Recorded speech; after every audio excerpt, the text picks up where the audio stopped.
안녕하세요. 괌에 오신 많은 분들이 운전면허를 따기 위해서 많은 어려움을 겪고 계십니다. 그래서 드라이브 라이센스 핸드북을 기반으로 한 시험 준비 유튜브를 한번 준비해 봤습니다.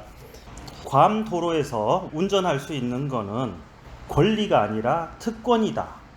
그리고 괌 테리토리로부터 얻어진 특권이다 라고 되어 있습니다. 절대 권리가 아닙니다. 그리고 드라이버스 라이센스를 따야 되는 모든 사람들이 드라이버 라이센스를 따야 되지만 예외가 있습니다. 예외는 미국의 50개 주 또는 테리토리 등에서 온 사람들은 괌의 도착일로부터 30일간 본인이 갖고 있는 드라이브 라이센스가 유효합니다. 그리고 마찬가지로 협약을 맺은 여러 많은 국가들이 있죠. 대한민국을 비롯한 많은 국가들이 있는데 그 나라로부터 온 사람들은 마찬가지로 30일 동안은 그 운전면허증으로 자국의 운전면허증으로 괌에서 운전을 할 수 있습니다. 밀리터리 또는 페더럴 거버먼트에 일을 하고 있는 사람들 그리고 실제 그 일이 진행되고 있는 동안에는 괌 운전면허를 취득할 필요가 없습니다. 자, 그러면 운전면허는 최초 몇 살 때부터 가능한가? 시험에 자주 나오는 문제입니다. 15.5세, 그러니까 만 15세 6개월부터 괌에서 운전면허 취득이 가능한 최소 연령이 되겠습니다. 15세 6개월 이상 된 사람들은 첫 면허를 따기 위해서는 반드시 정신적인 것과 육체적인 능력을 검증받아야 됩니다. 드라이버 라이센스를 따기 위해서는. 그래서 18세 미만의 미성년자들은 반드시 부모나 법적 가디언이 현장에 있어야 됩니다. 그래야 신청서에 어플리케이션에 그들의 사인을 해야 되기 때문입니다. 만약에 시험 볼 때 안경을 끼고 운전면허를 패스해야 되면은 면허증에 그 안경 낀 사실이 적혀 있게 되고 운전 중에는 반드시 안경 또는 시험 낄 때 꼈던 컨택트 렌즈를 착용을 해야 합니다.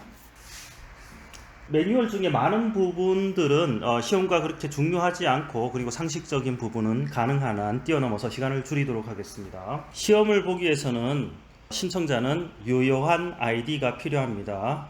여권 그리고 Firearms ID, 총기 ID죠. 그리고 밀리터리 ID 또는 괌 ID 그리고 출생증명, Alien Registration Card, 외국인 등록증, US 메인랜드 아이디, 미국 본토 아이디 모두 사진이 첨부된 유효한 신분증이 있어야 운전면허를 신청을 할 수 있습니다. 신청자는 반드시 교육 수료를 해야 되는데 총 40시간 교육이 필요합니다. 그 중에 32시간은 교실 교육, 그리고 8시간은 그러니까 실제 교육인 거죠. 반드시 40시간 교육을 통과해야 된다.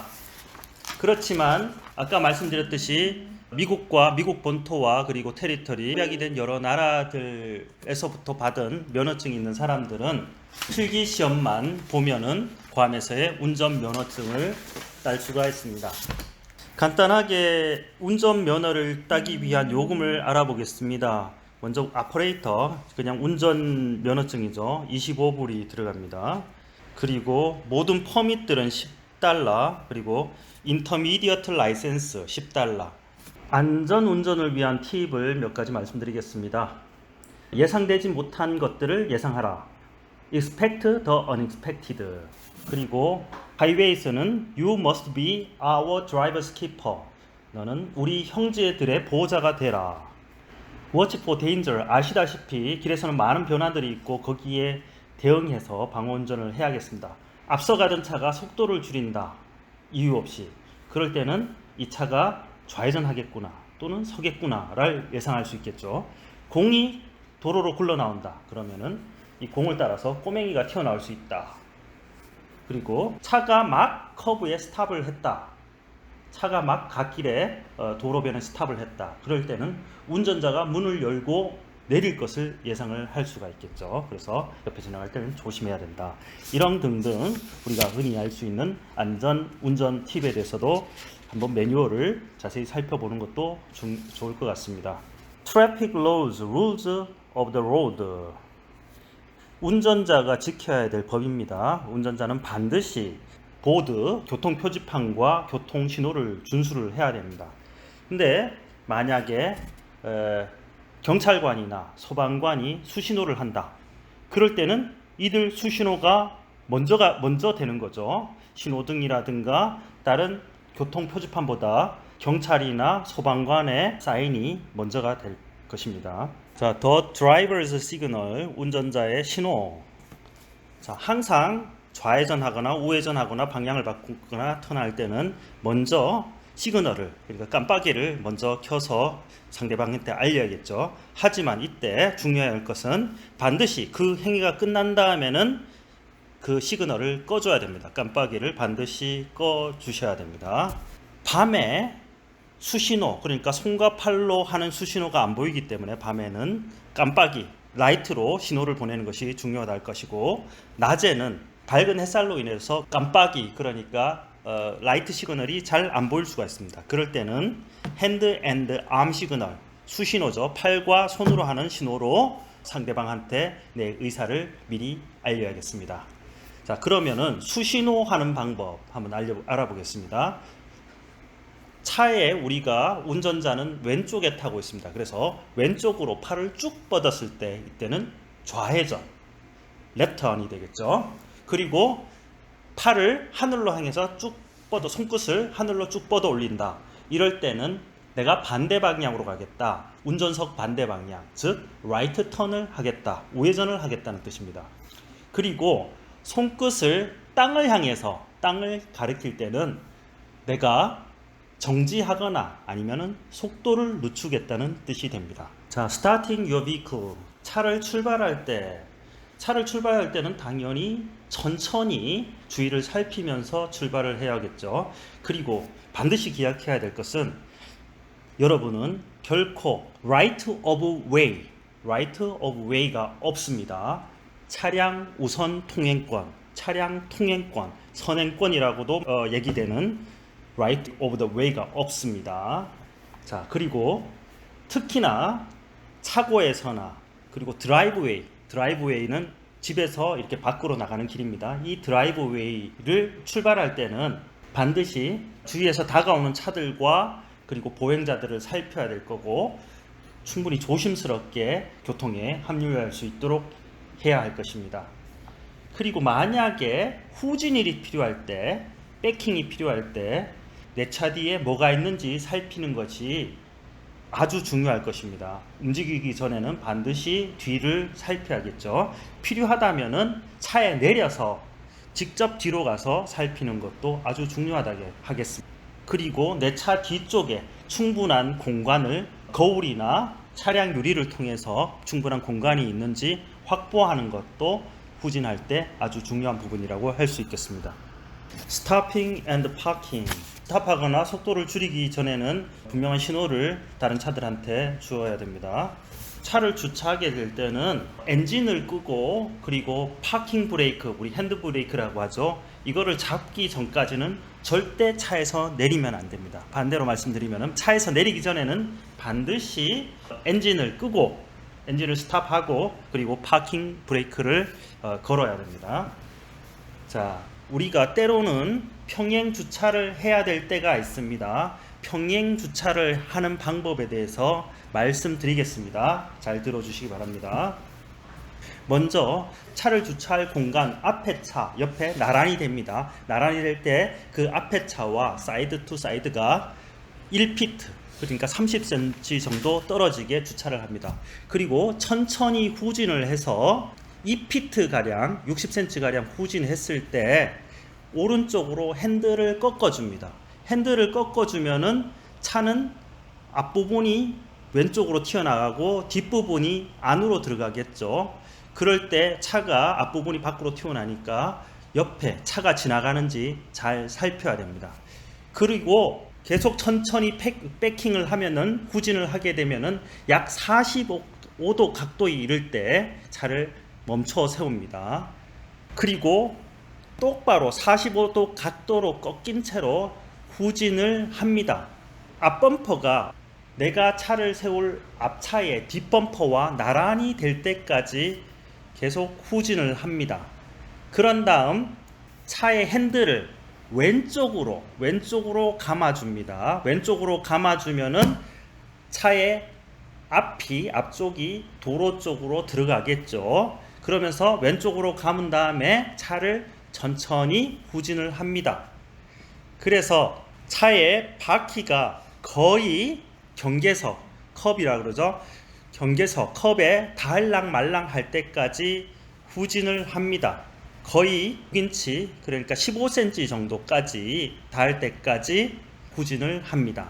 그런 다음 핸들을 똑바로 하고 차바퀴를 똑바로 해서 차가 뒤로 붙느라고 뒤쪽으로 딱 붙어 있겠죠. 핸들을 똑바로 해서 그 공간의 가운데로 전진을 해서 멈춰 세우게 됩니다. 이것이 바로 평행 주차의 꿀팁이라고 할 수 있겠습니다.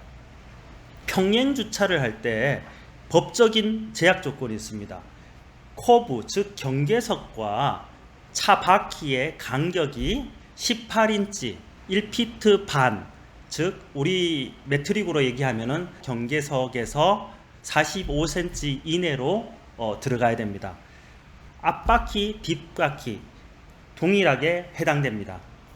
만약에 하이웨이에 차를 멈춰 세워야 한다면은 차 네 바퀴가 모두 포장 바깥쪽으로, 가능하다면은 포장면 바깥쪽으로 나가도록 세워야 합니다. 만약에 그렇게 세울 수가 없다 그러면은 여러분 차의 반대쪽 폭이 방해받지 않을 만큼 당신 차의 반대쪽 폭을 확보해야 됩니다. 그리고 여러분 차가 파킹 되는 장소는 앞뒤 200피트에서 200피트면은 60m 정도 되죠. 앞뒤 60m 정도에서 다 볼 수 있어야 됩니다. 그래야 다른 차가 미리 여러분 차를 보고 충돌이나 추돌을 방지할 수 있을 겁니다. 주차를 한 다음에는 반드시 키를 돌려서 시동을 끄고 키를 뽑아야 합니다. 그리고 평행 주차를 할 때는 차간 거리는, 그러니까 앞차와 범퍼 투 범퍼, 뒷차와 범퍼 투 범퍼의 간격은 2피트 이상 뛰어야 합니다. 절대 주차할 수 없는 곳이 있습니다. 자, 주차할 수 없는 곳 잘 들어주시기 바랍니다. 교차로에서는 주차를 할 수 없습니다. 크로스워크, 횡단보도에서는 주차를 할 수가 없습니다. 그리고 25피트의 교차로의 커브 라인 또는 커브 라인이 없다면은 15피트가 떨어져야 됩니다. 그리고 교통신호등, 스탑사인 등 트래픽 시그널 또는 트래픽 사인이 있는 곳으로부터는 30피트가 떨어져야 됩니다. 드라이브웨이 엔트런스, 소방소로부터 15피트 떨어져야 되고, 즉 소방소 출입구로부터 15피트 떨어져야 되고, 하이드란트, 소화전이죠. 소화전으로부터 15피트 떨어져야 됩니다. 그러니까 불 관련된 거, 파이어 스테이션 드라이브웨이 또는 하이드란트, 파이어 하이드란트로부터는 15피트, 불 관련된 거는 15피트 떨어져야 된다. 반드시 기억해 주시기 바랍니다. 그리고 개인적인 드라이브웨이, 개인 집 골목 앞에는 그 사람들이 허락하지 않는다면은 절대 거기에 주차를 하면 안 됩니다. 그리고 사이드워크, 보행자 도로죠. 보행자 도로에서는 절대 주차를 할 수 없습니다. 굴차 또는 공사로 인해서 어떤 장애가 있을 때는 그쪽에 주차를 하면 안 됩니다. 반대쪽도 마찬가지입니다. 그러나 예외가 있습니다. 20피트 이상의 방해받지 않는 폭이 있거나 보행자나 차들이 자유롭게 다닐 수 있는 공간이 있다면 주차가 가능도 합니다. 그리고 하이웨이, 즉 도로에서는 평행 주차가 되어 있다면은 그 평행 주차 한 곳의 옆에, 그러니까 이중 주차죠. 이중 주차는 법으로 금지되어 있습니다. 그리고 괌 비치에서는 절대 주차를 하면 안 됩니다. 예외가 있는데 어구를, 그러니까 피싱 장비나 보트들을 내리거나 다시 태울 때는 잠깐 주차하는 것은 가능합니다. 괌 비치 주차 금지를 위반하면은 $100 이하의 벌금형에 처해지게 됩니다. 자, right of way 룰입니다. 통행권이죠. 교차로에서 스탑 사인이라든가 양보 뭐 그런 사인들이 없다면 어떻게 해야 되는가? 교차로에 먼저 도착한 차는 항상 우선권이 있습니다. 당연한 얘기죠. 그리고 반드시 기억해야 될 것은 모든 운전자는 책임이 있습니다. right of way를 양보할 책임이 있습니다. 위험한 순간에는 반드시 내가 먼저 양보할 책임이 있다. 그리고 두 차가 교차로에 동시에 도착했습니다. 어떤 차가 우선권을 가질까요? 네, 오른쪽에 있는 차가 우선권을 가지게 됩니다. 그래서 왼쪽에 있는 차는 오른쪽 차에게 통행 우선권을 양보를 해야 됩니다. 만약 여러분들이 스탑 사인에 차를 멈춰 세웠다 그러면은 다른 차들이 인터셉션 안에 교차로 안에 있는 경우 반드시 그 차들이 지나가도록 허용을 해야 됩니다. 그리고 여러분들이 세컨더리 로드, 그러니까 작은 길이죠. 작은 길에서 큰 길로 접어들기 전에 일시 정지를 해야 됩니다. 비록 거기에 스탑 사인이 없다고 하더라도 여러분들은 그 자리에 멈춰 섰다가 안전을 확인한 후 다시 출발을 해야 됩니다. 그리고 여러분들이 도로를 달리고 있는데 세컨더리 도로에서 스탑했다가 출발하는 차를 여러분들이 발견했다 그러면은 속도를 늦춰서 그 차가 충분히 빠져나갈 수 있도록 시간과 거리를 확보해 줘야 될 것입니다. 자, 레프트 턴, 좌회전입니다. 좌회전할 때는 반드시 100피트 30m 정도죠. 앞에서 시그널을 깜빡이를 넣어줘야 되겠습니다. 이것은 모든 턴일 때 마찬가지입니다. 좌회전, 우회전 할 때 모두 100피트 전, 그러니까 30m 전방에서 신호를 주어야 될 것입니다.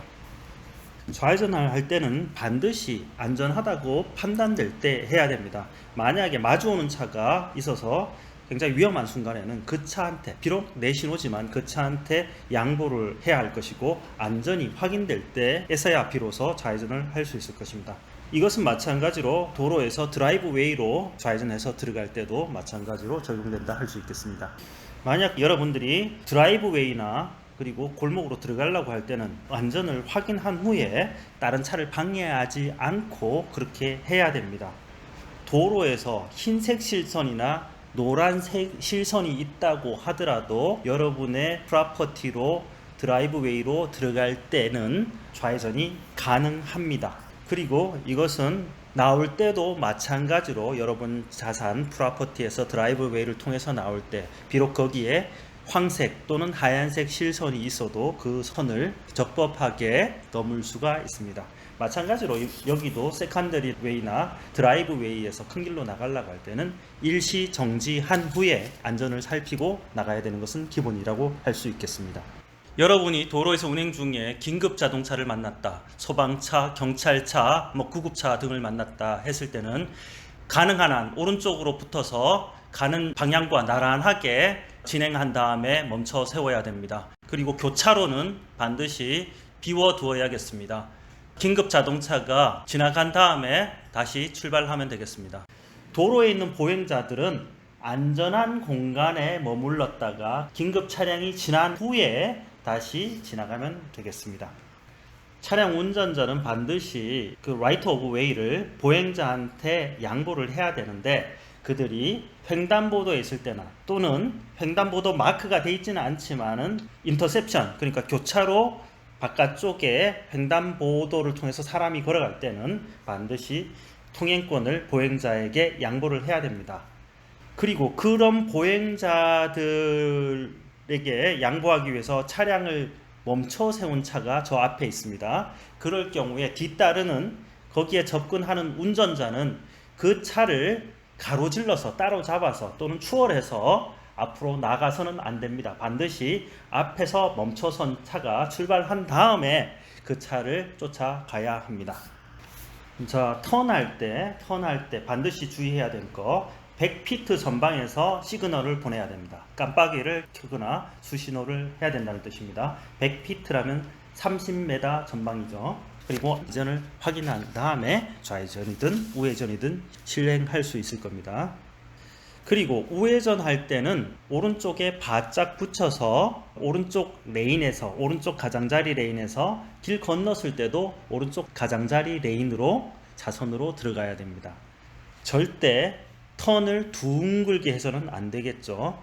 그리고 좌회전 할 때는 커팅 더 코너즈를 피해야 됩니다. 커팅 더 코너즈라면 하면 코너를 라운드로 둥글게 그리지 않고 바로 가로질러서 대각선으로 가로질러서 코너를 커팅하는 거죠. 그렇게 가로질러서 좌회전하지는 말아야 된다는 것을 기억해 주시기 바랍니다. 자, 우회전입니다. 우회전 할 때는 아까 말씀드렸듯이 100피트 전방, 30m 전방에서 우회전 깜빡이, 우회전 신호를 넣어야 될 겁니다. 그리고 빨간불일 때 우회전, 교차로에서 빨간불일 때는 반드시 일시 정지를 합니다. 일시 정지를 한 다음에 안전이 충분히 확인될 때 우회전을 할 수 있습니다. 도로의 차선이 만약에 2개 차선이 우회전 차선으로 표기되어 있다면은 2개 차선을 이용해서 우회전을 할 수 있겠지만은 만약에 도로에 그렇게 우회전 차선이 표기되어 있지 않다 할 때는 반드시 우측 가장자리 차선을 통해서 우회전을 해야 합니다. 좌회전도 마찬가지로 도로에 달리 표기되어 있지 않다는 왼쪽으로 최대한 붙여서 기다린 다음에 안전을 확인한 다음에 신호와 함께 좌회전을 해야 될 것이고, 그리고 좌회전을 할 때는 뒤에서 급하게 오는 차량이라든가 앞에서 앞길을 가로막는 차량에 대해서 안전을 확보한 다음에 좌회전을 해야 될 겁니다. 자, 유턴입니다. 유턴은 말 그대로 반대 방향으로 가기 위해서 하는 회전을 유턴이라고 하죠. 유턴하는 장소는 앞과 뒤에 200피트 거리에서 보여야 됩니다. 자, 200피트, 60m 정도의 거리죠. 앞뒤 60m 거리에서 보이는 곳에서 해야 됩니다. 그래야 다른 차들이 유턴하는 나를 발견하고 속도를 줄이거나 멈춰 설 수 있을 것입니다.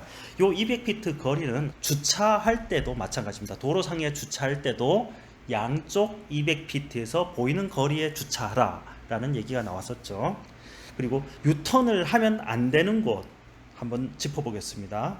유턴이 가능하다는 표지가 없으면은 교차로에서는 유턴을 해서는 안 됩니다.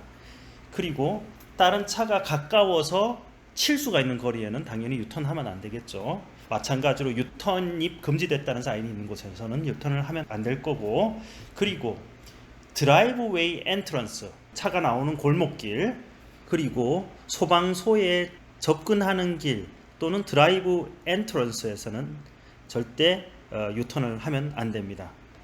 소방소를 절대 차를 돌리는 공간으로 사용해서는 안 됩니다. 그리고 비즈니스 거리에서도 유턴을 하면은 안 됩니다. 예외가 있습니다. 교차로가 유턴을 위해서 유턴 표기가 되어 있는 경우, 유턴을 위해서 제공되어 있는 경우가 그럴 수가 있겠죠. 유턴은 거주자 거리, 레지던셜 디스트릭트라고 하죠. 거주지 거리에서는 유턴을 할 수 있습니다. 조건이 있습니다. 양쪽에서 차들이 오지 않을 때, 그렇게 위험스럽게 차가 오지 않을 때, 또는 100피트 이내 거리에 그런 차들이 없을 때는 유턴을 할 수가 있습니다.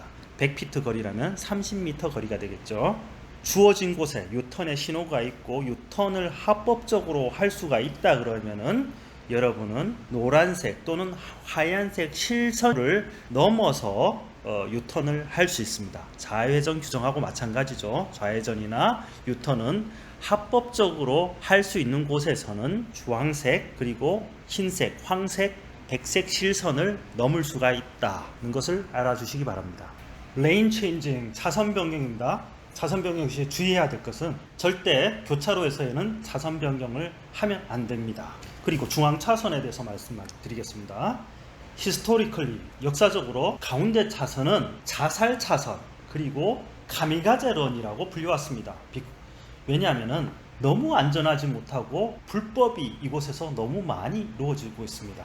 이 가운데 차선은 오직 좌회전을 위한 곳입니다. 좌회전을 위한 차선입니다.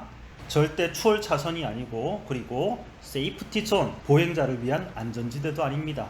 가운데 차선에는 항상 좌회전 신호를 주시기 바랍니다. 그리고 실제 안전을 확인하고 좌회전을 할 때까지는 차 바퀴를 돌려서는 안 됩니다. 왜 그러냐 하면은 차가 뒤에서 여러분 차를 받으면은 그 차가 반대 차선으로 밀어 넣어서 마주오는 차가 여러분 차를 들이받을 수 있기 때문입니다. 그렇기 때문에 좌회전 하기 전까지는 핸들을 똑바로 향하고 있고 여러분들이 안전을 확인하고 안전하다고 판단될 때 진행하면서 바퀴를 휠을 돌려주시기 바랍니다. 자, 스피드 로우입니다.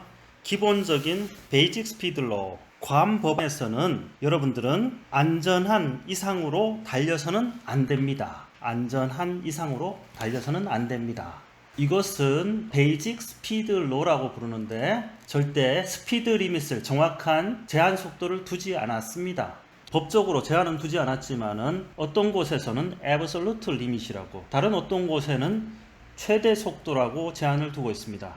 괌에서의 최고 속도는 35 mph. 절대 이 속도를 넘어서는 안 되고 다만 예외가 있습니다. 라우트 1번, 8번, 10번 도로에서는 45 mph까지 허용하고 있습니다.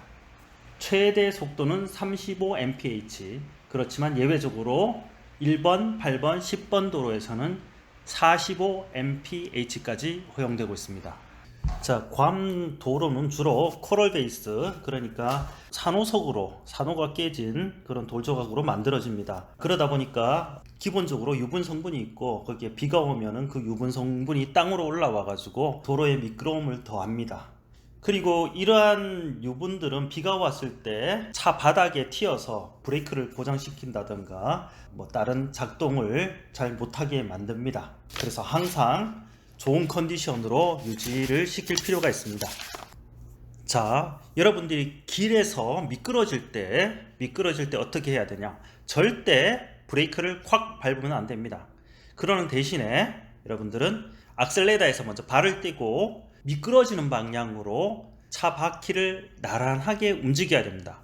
그래서 미끄러지는 방향하고 차 바퀴가 나란해질 때 여러분들은 천천히 브레이크를 밟으시면 되겠습니다.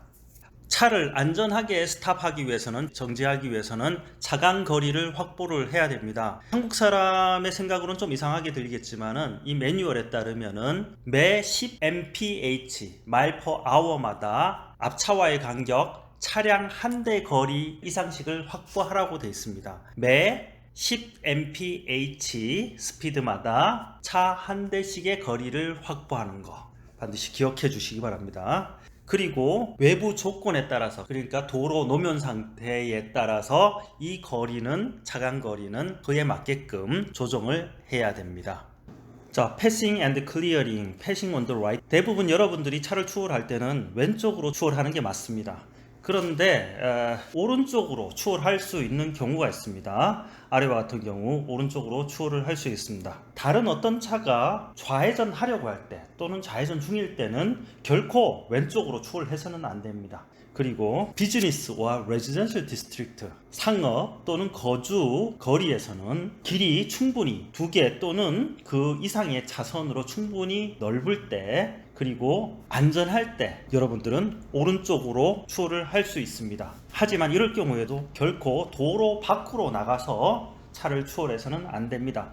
괌 도로에는 많은 부분 가장자리, 길 가장자리 부분이 충분히 넓은 경우가 있습니다.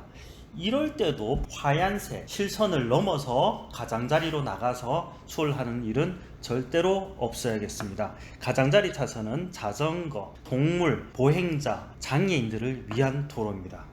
차선을 바꿀 때는 리어뷰 미러, 반사경에 의존하지 말고 머리를 돌려가지고 다른 차가 여러분들을 추월하고 있지 않는지 그거를 살핀 다음에 충분히 안전을 확인한 다음에 차선을 변경하여야겠습니다. Passing on the left and restriction including signs, lines and lanes. 좌측으로의 추월, 그리고 제한, 사인, 라인, 차선을 포함한 제한 사항들. 왼쪽으로 추월할 때 반드시 기억해야 될 게 있습니다. 절대 하얀색, 노란색 실선을 넘어가면 안 됩니다. 다만 앞에서도 미리 얘기를 했지만은 인터셉션에서 좌회전할 때 또는 드라이브웨이로 좌회전할 때, 가운데 차선에서 좌회전할 때 또는 유턴이 허용되는 곳에서 유턴할 때는 그 실선을 넘을 수 있습니다만은 추월할 때는 결코 실선을 넘어서는 안 됩니다.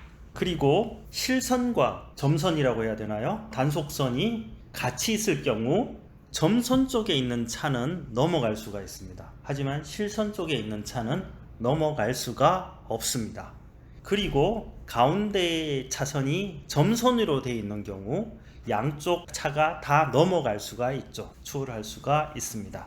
추월을 한 다음에 자기 차선으로 오른쪽으로 돌아올 때는 충분한 시간을 가질 필요가 있습니다. 안전을 위해서 충분히 제자리로 돌아올 수 있는 공간과 시간이 확보된 다음에 추월을 시작해서 자기 차선으로 안전하게 돌아올 수가 있죠. 하지만 마주오는 차량과 100피트 이내로 접근해서는 절대 안 됩니다. 100피트 30m. 마주오는 차와 30m 이내로 접근해서는 절대 안 된다는 사실을 기억해 주시기 바랍니다. 그리고 내가 추월을 하려고 좌측으로 갔다가 앞차를 추월을 하고 다시 내 차선, 우측 차선으로 돌아올 때 백미러를 통해서 내가 추월한 차가 보이는 것을 확인을 하고 나서 오른쪽 차선으로 복귀할 수 있도록 해주시기 바랍니다. 왜냐하면은 뒤차와의 거리가 일정 거리 이상으로 떨어져 있지 않으면은 백미러로 보이지가 않습니다. 그래서 백미러, 리어뷰 미러에 내가 추월한 차가 들어왔다는 것은 어느 정도 공간이 확보된다는 것을 의미하고, 그럴 때 내 차를 다시 오른쪽 차선으로 복귀해 줘야 된다는 얘기입니다. 기타 등등 잡다구리 드라이빙 룰에 대해서 말씀드리겠습니다. 후진하는 것은 아주 조심스럽게 행해져야 되고 결코 거울, 리어뷰 미러에 의존해서는 안 됩니다. 그리고 차량에 짐을 많이 싣거나 사람을 많이 싣거나 해서 여러분들이 앞이나 뒤를 보는데, 그리고 옆을 보는데 차량을 통제하는데 방해가 돼서는 안 될 겁니다. 그리고 스티커, 사인, 포스터 등등은 앞유리나 사이드 그리고 창문에 붙일 수가 없습니다. 하지만 붙일 수 있는 예외 조항이 있습니다. 7스퀘어 인치의 스티커는 윈드실드, 그러니까 앞유리 오른쪽, 운전석이 왼쪽이니까 운전석 반대쪽 아랫부분에 붙일 수 있습니다. 그리고 뒷좌석 창문에는 붙일 수가 있는데 운전자의 시야를 방해하지 않는 범위 내에서 붙일 수가 있습니다.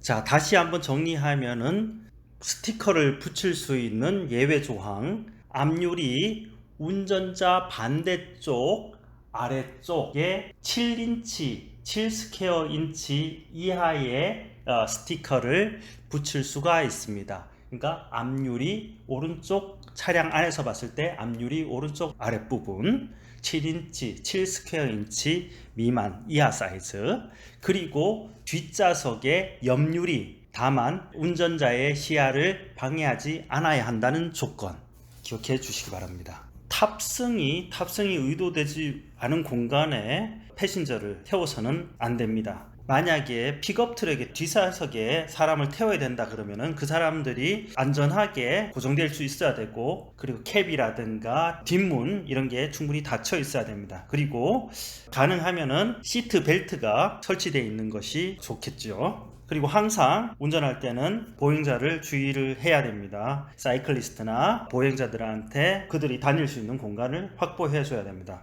그리고 경음긴 폰은 리즈너블하고 네세서리한 경우, 이유 있고 필요한 경우에만 안전을 목적으로 사용되어야 합니다. 그리고 도로에서 담배라든가 어떤 불붙은 물체를 도로에 던지는 것은 불법입니다. 그리고 어떤 사고를 구경하느라고 경찰관이라든가 필요한 사람들, 앰뷸런스, 소방관들의 필요한 활동을 의도적이진 않겠지만 방해하게 된다면은 이거는 경범죄에 해당합니다.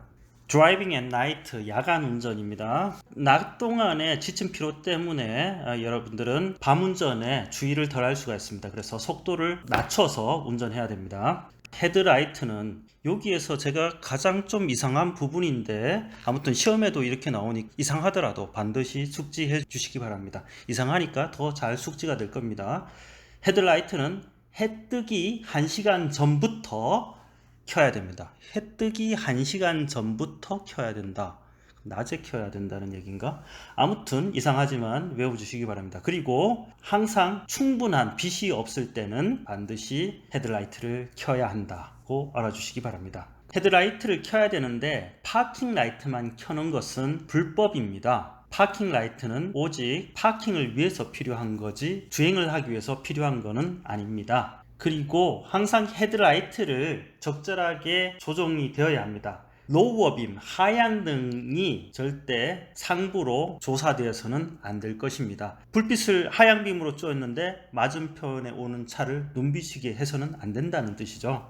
그리고 앞창문은 항상 깨끗하게 유지해야 되고, 만약에 맞은편에서 차가 올 때는 내가 상향등을 켜고 있다, 그럼 하향등으로 바꿔줘야겠죠. 그게 500피트 전에서 마주오는 차와의 거리가 500피트가 됐을 때 내 차의 불빛을 하향시켜 줘야 됩니다. 500피트, 150m 전방에서 차를 만났을 때 하향등으로 켜집니다. 그리고 만약에 내가 다른 차를 뒤따라가고 있을 때, 쫓아가고 있을 때도 마찬가지로 앞에 가고 있는 차의 운전자의 눈을 부시게 할 수 있습니다.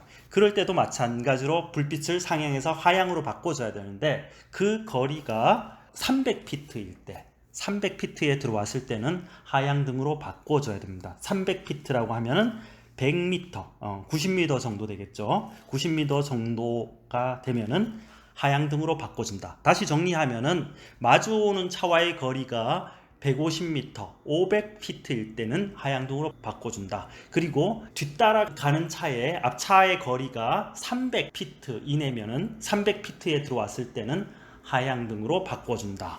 반드시 기억해 주시기 바랍니다.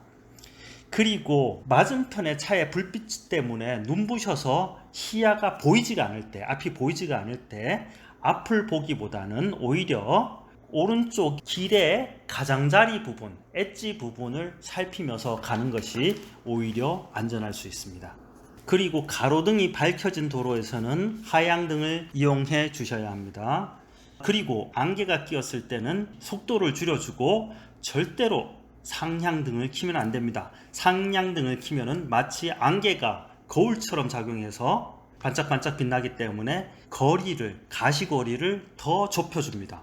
그렇기 때문에 절대 안개가 끼었을 때는 하향등 또는 안개등을 사용하여야 되겠습니다. 그리고 중요한 것은 여러분들이 앞에 어떤 게 나타났을 때, 위험 상황에 직면했을 때 바로 정지할 수 있는 그런 속도로 여러분들은 달려야 됩니다. 자, 긴급 상황에서의 대처법입니다. Controlling your car in an emergency. 타이어 블로우아웃, 타이어가 펑크 났을 때 어떻게 하죠? 갑자기 브레이크를 밟으면 절대 안 됩니다. 핸들을 꽉 잡고, 핸들이 스티어링 휠입니다. 참고로 스티어링 휠을 꽉 잡고 그대로 앞쪽으로 진행을 합니다. 그리고 천천히 단계적으로 속도를 줄여서 스탑 시킵니다. 뒷바퀴가 rear wheel skid, 뒷바퀴가 미끄러질 때, 이때도 마찬가지로 브레이크를 갑작스럽게 밟으면 안 됩니다. 바퀴를 미끄러지는 쪽과 나란하게 돌립니다. 그리고 이게 미끄러지는 쪽과 나란해지면은 앞바퀴를 본 라인으로 다시 가져갑니다. 자, 다시 정리하겠습니다. 뒷바퀴가 미끄러질 때 브레이크를 갑작스럽게 밟으면 안 됩니다. 운전대를 미끄러지는 방향과 동일하게 가도록 잡고, 운전대의 방향과 차의 방향이, 미끄러지는 방향이 동일해졌을 때 원래의 차선으로 천천히 옮겨 들어가는 겁니다. 엑셀레이터 페달 잼, 엑셀레이터를 밟았는데 이게 안 떨어지는 경우입니다. 그럴 때 RPM이 계속 올라가고 차의 속도가 빨라지겠죠. 이럴 때는 먼저 기어를 중립으로 보냅니다. 그런 다음에 시동을 끕니다. 자, 만약에 기어를 중립으로 하지 않고 시동을 끄게 되면은 엔진 브레이크가 걸려서 차에 충격을 주고 어떤 불가항력적인 상황을 만들 수도 있겠죠. 그러니까 반드시 기어를 먼저 중립으로 놓고 그 다음에 엔진을 정지를 시키는 겁니다. 오른쪽 바퀴가 차도를 벗어나서 갓길로 빠졌을 때, 그러니까 포장된 도로를 벗겨놨을 때, 그럴 때는 어떻게 하냐? 갑자기 스톱해서는 안 되겠죠. 갑자기 스톱하거나 빨리 다시 차선으로 복귀하기 위해서 핸들을 확 돌려서도 안 됩니다. 일단은 똑바로 진행을 합니다. 그런 다음 단계적으로 천천히 바퀴를 올려서 차도로 들어가야 될 것입니다. 자, 그리고 피할 수 없는 충돌 상황에서는 어떻게 해야 되냐? 일단 충돌로 인해서 사고가 나면은 폭발을 할 수가 있기 때문에 엔진을 끕니다. 엔진을 끕니다. 키를 돌려서 엔진을 끕니다. 그런 다음에 브레이크를 잡으면서 가능한 딱딱한 물체를 피하려고 최대한 노력을 합니다. 기왕 박는 거 센 거 박지 말고 소프트한 걸 박아야 나의 안전, 차의 안전도 보호가 될 것입니다. 그리고 차가 내 쪽으로 온다. 마주오는 차가 내 쪽으로 온다. 그 차는 틀림없이 술을 마셨거나 아니면은 졸고 있거나 약을 먹었거나 아무래도 그런 상황일 겁니다. 그럴 때는 먼저 상대방 운전자한테 빵빵 경고를 합니다. 그리고 그래도 이쪽으로 계속 온다. 그럴 때는 가능한 한 최대한 오른쪽으로 피합니다. 그 오른쪽에 심지어 구덩이가 있고 뭐 도로 상황이 안 좋더라도 최대한 차량 충돌보다는 그쪽으로 들어가는 게 낫겠죠. What to do in case of an accident? 사고 상황에서 어떻게 해야 되나? 만약 사고를 당했으면 먼저 당신을 밝혀야 됩니다. 상대편의 당신을 밝힌다. 그리고 재산상의 손해가 일어났는데 현장을 이탈을 하게 되면 경범죄, misdemeanor에 해당합니다. 만약에 사람이 다쳤는데 그 자리를 이탈했다. 그럴 때는 이것은 felony, 즉 중범죄에 해당하게 됩니다. 재산상의 손괴가 100불을 넘고 상대방이 상처를 입었다 그러면은 반드시 경찰에 즉시 신고를 해야 됩니다. 법은 24시간의 기간을 주고 있는데 24시간 동안 사고를 보고를 해야 됩니다. 즉시 경찰에 신고하고 24시간 이내에 그 상황을 보고를 해야 된다. 신고를 해야 된다.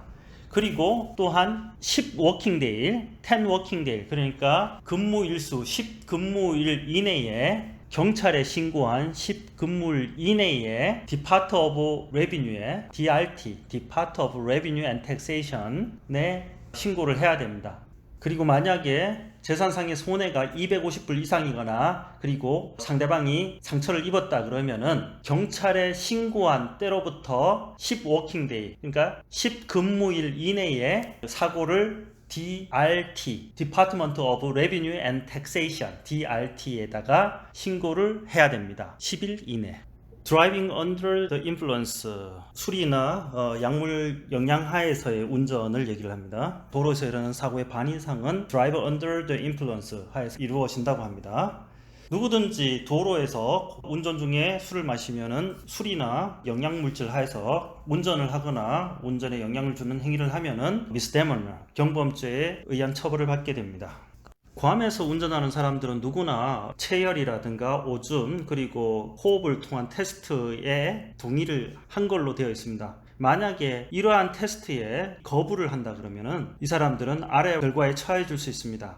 운전면허증이 중단되고 그것을 오피서에게 줘야 됩니다. 오피서는 그 라이센스를 받아서 Department of Revenue and Taxation, DRT, DMV라고도 하죠. 여기에 반납하게 되고 적절한 행정적인 조치 또는 법원의 조치가 취해지기 전까지는 운전면허증이 다시 돌려지지 않습니다. 자, Driving Under Influence의 처벌 조항에 대해서 한번 확인해 보겠습니다. 바이올레이션을 범하게 되면은 48시간에서부터 1년의 형을 받을 수 있습니다. 그리고 1000불에서 5,000불까지의 벌금형을 받을 수 있고 6개월 동안 운전 자격이 정지되게 됩니다. 두 번째로 5년 이내에 2번의 범죄를 범하게 된다 그러면은 7일에서 2년 이하의 징역에 처해지게 되고 2,000불에서 5,000불 벌금형에 처해지게 됩니다. 그리고 운전면허증은 1년간 정지되게 됩니다. 세 번째로 바이올레이션 오펜스가 5년에 2번 행해지거나 그리고 이전 범죄를 2번 이상 바이올레이션을 했을 경우에는 중범죄에 해당합니다. 이럴 경우 90일에서 5년 이하의 징역형 그리고 3,000불에서 5,000불의 벌금형, 운전 자격은 2년간 정지되게 됩니다. 다시 한번 정리해 보겠습니다. Driving under the influence에서 유형이 세 가지입니다. 첫 번째, 바이올레이션을 범할 경우, 두 번째, 5년 이내에 연속으로 바이올레이션을 범할 경우, 세 번째, 바이올레이션 오펜스를 5년 이내에 2번 범할 경우입니다. 이거 좀 구분이 애매한데요. 첫 번째, 바이올레이션을 범할 경우, 두 번째, 5년 이내에 두 번의 컨빅션을 범할 경우, 세 번째 바이올레이션 오펜스를 5년에 각각 2건 또는 앞에 한 것을 2번 별도로 범할 경우, 이렇게 3단계로 나누겠습니다. 그럴 때 각각 징역형, 벌금형, 그리고 자격정지 3가지 제재안이 있습니다. 1단계 48시간에서 1년, 2단계 7일에서 2년, 3단계 90일에서 5년. 자, 그 다음으로 벌금형입니다. 벌금형은 5,000불이 모두 맥시멈입니다. 첫 번째 단계 1,000불에서 시작합니다. 1,000에서 5,000불. 두 번째 단계 2,000에서 5,000불. 세 번째 단계 3,000에서 5,000불. 되겠습니까? 자, 세 번째 자격정지입니다. 자격정지는 1단계 6개월, 2단계 1년, 3단계 2년. 이렇게 됩니다. 트래픽 시그널 라이트, 신호등이죠. 빨간색은 스탑하라는 뜻이고, 옐로우는 조심해라. 그리고 깜빡이는 옐로우가 있다 그러면 깜빡 옐로우는 속도를 낮추고 조심해서 할 수 있으면 가라 라는 뜻입니다. 그리고 그린은 가라는 뜻이고, 그린 화살표는 화살표 방향으로 갈 수 있다는 뜻입니다. 이러한 신호에도 불구하고 여러분들은 교차로에서 통행권을 보행자 그리고 다른 차량에게 항상 양보를 해야 합니다. 많은 트래픽 사인 중에 스탑 사인 반드시 기억을 해 주시기 바랍니다. 팔각형이고 원형 아닙니다. 팔각형입니다. 팔각형, 빨간 바탕에 하얀 글씨로 스탑이라고 쓰여 있습니다. 그리고 양보는 역삼각형이죠. 역삼각형에 빨간 글자에 하얀색 바탕입니다. 테두리는 빨간색으로 되어 있습니다. 과거에는 이게 하얀 바탕에 검은색 글자로 쓰여져 있었는데 마찬가지로 역삼각형형은 그대로였습니다. 그리고 깃발 모양 삼각형으로 나부끼는 깃발 모양으로 되어 있는 표지판이 있는데, 이것은 No Passing Zone, 추월 금지라는 뜻입니다. 그리고 다른 형태로 사각형 안에 Do Not Pass란 글자를 써놓기도 합니다. 자, 스쿨버스에 대해서, 스쿨버스가 가다가 스톱했다.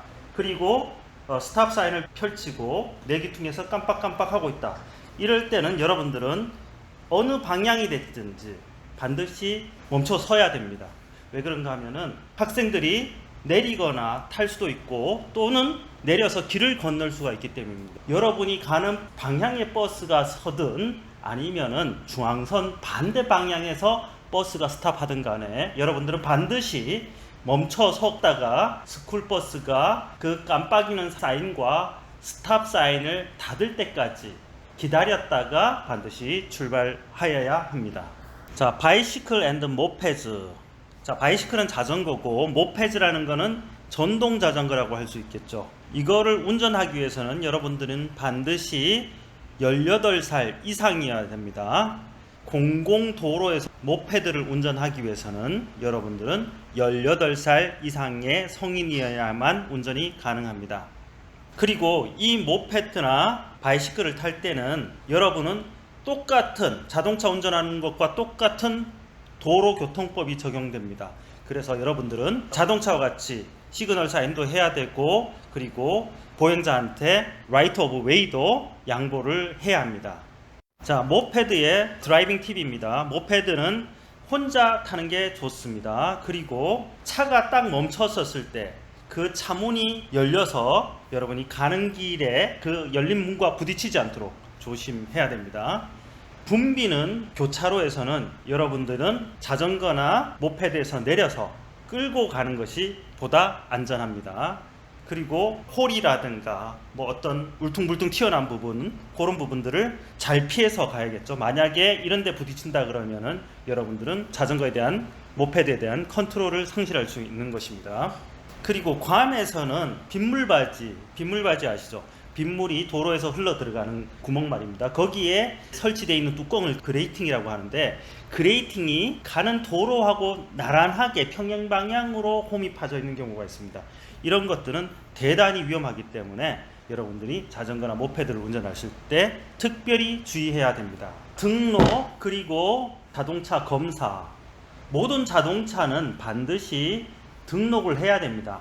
그게 자동차든 트레일러든 세미 트레일러건 pole or pipe dolly and any dolly used to part of weight of semi trailer. 뭐 이런 것들은 반드시 다 등록이 될 수 있어야 됩니다. 모터사이클 그리고 모터를 장착한 바이시클 장비에도 동일하게 적용됩니다. 모터를 착용한 바이시클 장비라는 것은 모페드, 스쿠터 등이 있습니다. 그리고 책임보험에 관한 겁니다. 괌에서 운영되는 차를 타거나 괌에서 사고를 입을 수 있는 희생자를 보호하기 위해서는 여러분은 반드시 책임보험에 가입해야 됩니다. 그 책임보험의 한도는 대물 2만 달러, 대물 2만 달러, 그리고 대인 3자 상해 책임이겠죠. 3자 상해 책임보험은 2만 5천 불에서 5만 불 사이로 들어야 합니다. 자, 다시 말씀드리면은 대물은 2만 불, 대인은 2만 5천 불에서 5만 불. 라이센스 플레이트 그리고 밸리데이션 태그. 괌에서는 모든 자동차는 라이센스 플레이트 2개가 발행됩니다. 하지만 예외가 있습니다. 트레일러와 모터사이클은 라이센스 플레이트가 하나만 발급됩니다. 그리고 밸리데이션 태그는 반드시 뒷번호판, 뒷 라이센스 플레이트에 부착하게 됩니다. 그리고 라이센스 플레이트는 잘 보이도록 돼야 되겠고 떨어지지 않게 안전하게 고정되어 있어야 합니다. 그리고 바닥에서 12인치 그러니까 1피트 30cm죠. 30cm가 떨어진 잘 보이는 곳에 부착해야 됩니다. 그리고 매년 여러분은 등록을 갱신해야 합니다. 그 등록 갱신 기간은 어디 있냐? 라이센스 플레이트 좌측 상단에 스티커로 붙어져 있습니다. 라이센스 플레이트 좌측 상단에 스티커로 붙여져 있습니다. 거기에 연월이 나오는데 월연이죠. 영어로 월연. 6월 2023년이다. 그러면 준 23. 뭐 이런 식으로 나옵니다. 요 해당 월에 여러분들은 반드시 차량의 등록을 갱신해야 합니다. 그리고 차량 등록 갱신 전에는 반드시 차량 검사를 세이프티 인스펙션을 받아야 합니다. 요거는 차량 갱신 시점에 항상 받아야 되고 만약에 사고가 나거나 했을 때 차량이 안전한지 확인해야 되기 때문에 그럴 경우에도 검사를 받아야 합니다. 차량 검사 세이프티 인스펙션 비용은 $15입니다. 자, 운전면허 단계에 대해서 간단히 말씀드리겠습니다. 먼저 스테이지 1 러너스 퍼밋입니다. 러너스 퍼밋은 최소 연령이 15세 6개월입니다. 15세 6개월. 그리고 18살 미만은 라이센스가 있는 부모나 가디언과 항상 운전할 때 동행을 해야 됩니다. 만약에 이러한 부모나 가디언이 없다 그러면은 그 부모나 가디언은 반드시 한 사람을 지명을 해야 됩니다. 어떤 사람이냐? 21살 이상이거나 아니면은 지원자의 배우자 이런 사람들을 지명을 해줘야 됩니다. 만일 퍼밋 홀더가 18세 이상이라 그러면은 두 요건 중 하나가 충족되는 사람과 반드시 동행을 해야 됩니다. 첫 번째 요건 21살 이상의 어른 또는 퍼밋 홀더의 퍼밋을 가지고 있는 사람의 아내입니다. 미국 군대에 소속인 사람이 그들의 의무를 하고 있을 때 또는 그 배우자가 의무를 하고 있을 때는 제외가 됩니다. 퍼밋 홀더가 18세 미만인 경우 부모나 가디언 그리고 지명당한 사람들은 반드시 그 퍼밋 홀더가 퍼밋을 갖고 있는 사람이 50시간 이상을 운전을 했다는 것을 증명을 해줘야 됩니다. 확인을 해줘야 됩니다. 그 중에 50시간 중에 10시간은 7시 이후에 밤운전을 포함하고 있어야 됩니다. 그리고 퍼밋 홀더는 운전 중에 술을 마시는 거는 절대로 안 됩니다. 그 기준은 0.02% 혈중 알코올 농도 이상의 술을 마셨다면은 그 사람은 6개월 동안 스테이지 2로 진행을 못하고 그 단계에 멈춰서게 됩니다. 퍼밋 홀더가 위법한 행위를 했을 때 Law Enforcement Officer, 즉 법률 집행관은 DRT에 10 working day 이내에 이것을 신고하도록 하게 되어 있습니다. 이거를 DRT로부터 받은 퍼밋 홀더는 6개월간 다음 단계로의 진행이 중단됩니다. 6개월 동안 자격이 정지된다는 뜻이 됩니다. 자, 스테이지 2입니다. 스테이지 2는 인터미디어트 라이센스. 아까 퍼밋 홀더라는 거는 운전을 연습할 수 있는 자격, 그러니까 도로에서 옆에 풀리 라이센스를 완전한 면허를 갖고 있는 사람과 동행했을 때 운전대를 잡는 것을 허용한다는 뜻이고, 엄밀한 의미에서 보면은 배우기 위한 수강 자격이 주어진다는 뜻입니다. 퍼밋 홀더라는 것은 운전 연습을 하기 위해서 길에서 운전할 수 있다라는 거지 운전면허가 아닙니다. 하지만 스테이지 2는 인터미디어트 라이센스, 그러니까 중간 면허증이라고 할 수 있습니다. 최소 연령은 16살. 왜 그런가? 스테이지 1에서 러너즈 퍼밋에서 다음 단계로 나아가기 위해서는 50시간의 운전 경력이 있어야 되고, 그 중에 10시간은 7시 이후에 밤운전이라고 했습니다. 그리고 이 기간은 6개월이 주어집니다. 6개월 동안 아무 사고 없이 운전 교습 기간을 마친다 그러면은 스테이지 2로 진행을 하게 됩니다.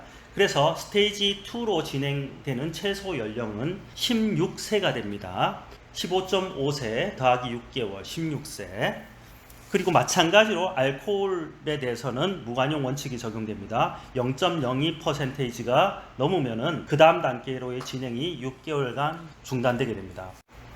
인터미디어트 라이센스는 혼자 운전할 수 있는 자격이지만 완전한 라이센스가 아닙니다. 그래서 운전 자격에 약간의 제한을 가합니다. 그게 뭐냐 하면은 밤에 혼자 운전을 못하게 하는 규정이 있습니다. 그래서 이 인터미디어트 라이센스는 크게 18세 미만과 18세 이상으로 나눕니다. 18세 미만은 10시부터 6시, 밤 10시부터 아침 6시까지 혼자 운전할 수 없습니다. 반드시 운전을 할 수 있는 성인과 동행을 해야 됩니다. 그리고 주말에는 약간 여유를 더 줘서 밤 12시부터 아침 6시까지로 제한을 했습니다. 주말에 일이 끝나고 부모님 댁에 혼자 찾아뵙고 하는 정도의 배려를 해주었다고 볼 수 있겠죠. 그리고 18세 이상은 동행해야 되는 시간이 12시부터 6시까지입니다. 밤 12시부터 아침 6시까지는 혼자 운전할 수 없고 21살의 성인 또는 배우자와 동행을 해야 운전을 할 수가 있습니다. 인터미디어트 라이센스가 다음 단계로 나아가기 위해서는 12개월, 즉 1년의 기간이 필요합니다. 1년 동안 사고 내지 않고 잘 운전하면은 12개월 뒤에 풀 라이센스를 받을 수가 있습니다. 아까처럼 어떤 위반이 적발되면은 마찬가지로 법률집행관이 DRT에 신고를 하고, 그 신고에 대한 송지를 받은 날로부터 6개월간 다음 단계로의 진행이 수독되게 됩니다. 이거는 6개월의 기간은 퍼밋 홀더나 인터미디어트 라이센스를 가진 사람이나 똑같이 위반의 경우 6개월간 다음 단계로의 진행이 정지된다고 할 수 있겠습니다.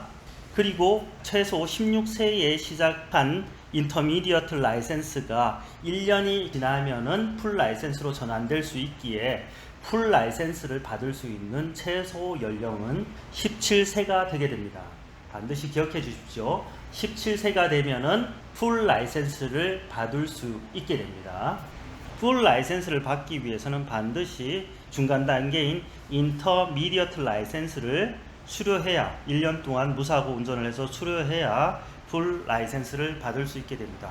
하지만 여러분이 아시다시피 예외 조항이 있습니다. 미국에서 운전면허를 받은 경우, 그리고 미국 스테이트나 테리토리, 본토, 협약이나 조약에 의해서 본국의 면허증을 인정해주는 나라들로부터는 여러분이 아시다시피 괌에 와서는 30일 동안 운전면허가 가능하고, 운전면허를 신청을 하면은 필기시험만 통과함으로써 괌에서 운전면허를 취득하실 수 있게 됩니다. 만약에 여러분들이 2번 연속 운전면허 시험에서 떨어진다 그러면은 여러분들은 드라이브 에듀케이션 세미나를 받아야 됩니다. 그런 다음 여러분들은 다시 필기시험에 재응시할 수가 있습니다. 만약에 2번 연속으로 떨어진다면은 여러분들은 8시간의 클래스룸 교실 교육, 그리고 4시간의 자동차 교육, 실기 교육이겠죠. 이것을 받아야 하고, 그리고 또한 로드 테스트를 통과를 해야 됩니다. 자, 다시 한번 말씀드리겠습니다. 여러분들이 2번 연속으로 필기시험에 떨어지게 되면은 여러분들은 8시간의 교실 교육, 그리고 4시간의 자동차 교육을 받고 로드 테스트도 통과를 해야 됩니다. 이 조항에 의해서 여러분들은 3번 연속으로 시험을 볼 수가 있습니다. 그리고 여러분들은 반드시 실기시험과 로드 테스트를 동시에 통과해야만 합니다. 이상으로 지금까지 드라이버즈 핸드북을 통해서 괌에서의 도로교통과 관련된 법률 조항들을 살펴보았고, 그리고 안전 운전을 위해 준수해야 될 사항들을 살펴보았습니다. 대부분 이 교재 내에서 문제가 출제되고 있으며, 여러분들이 이 강의 외에 별도로 책을 통해서 공부를 하신다면 충분히 합격하실 거라 믿습니다. 여러분의 행운과 안전 운전을 기원하겠습니다. 감사합니다.